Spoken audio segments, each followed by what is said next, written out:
I do not like pickles. I still remember how gross the phrase mango pickle sounded to me when I heard it on MIA's 2007 Kala. But my opinions were changed by this pickled mango flavored with ginger, cinnamon, coriander pods, black pepper, and red chilies.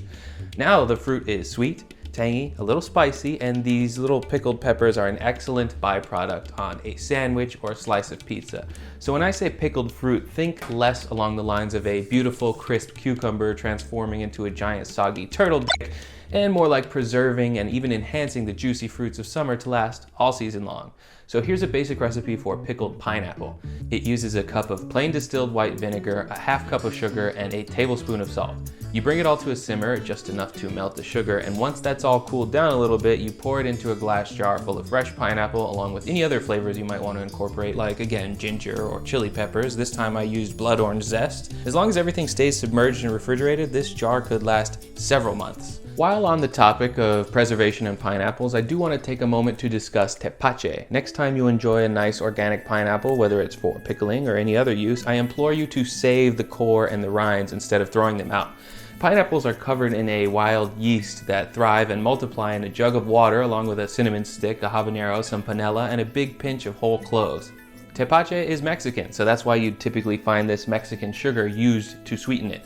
Alternative names for pretty much the same thing include panocha and piloncillo.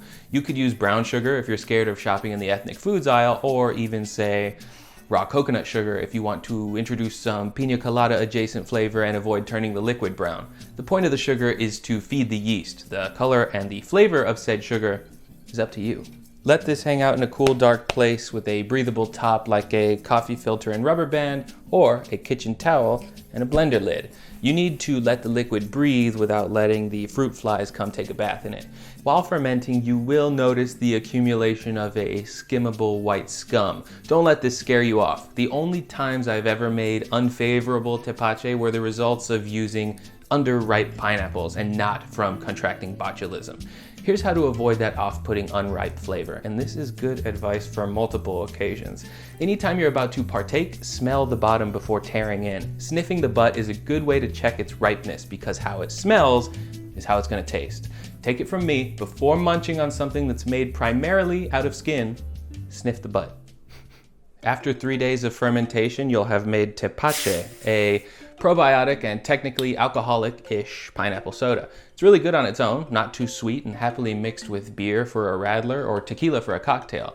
But let this stuff ferment for 3 whole weeks, and all the yeast will eat up all of the sugar, transforming your sweet jug of water into a probiotic-rich raw vinegar. This stuff used to be scraps, and now it's something that you could sell at the farmer's market for $4 a cup. Use it in salad dressings, marinades, or mixed into a seltzer water with honey for a daily tonic good enough to banish Patty Bragg back into her cave of stuffed dolls. Armed with 3 new uses for pineapple, you can start to get creative. Imagine pickling pineapples in pineapple vinegar. You never would have thought that a jar of pickles could conjure up the sound of steel drums, but look at this ting. Fresh summer fruit pickled in its own home fermented pineapple vinegar. Super juiced up with sugar, salt, and chilies. Unbelievable.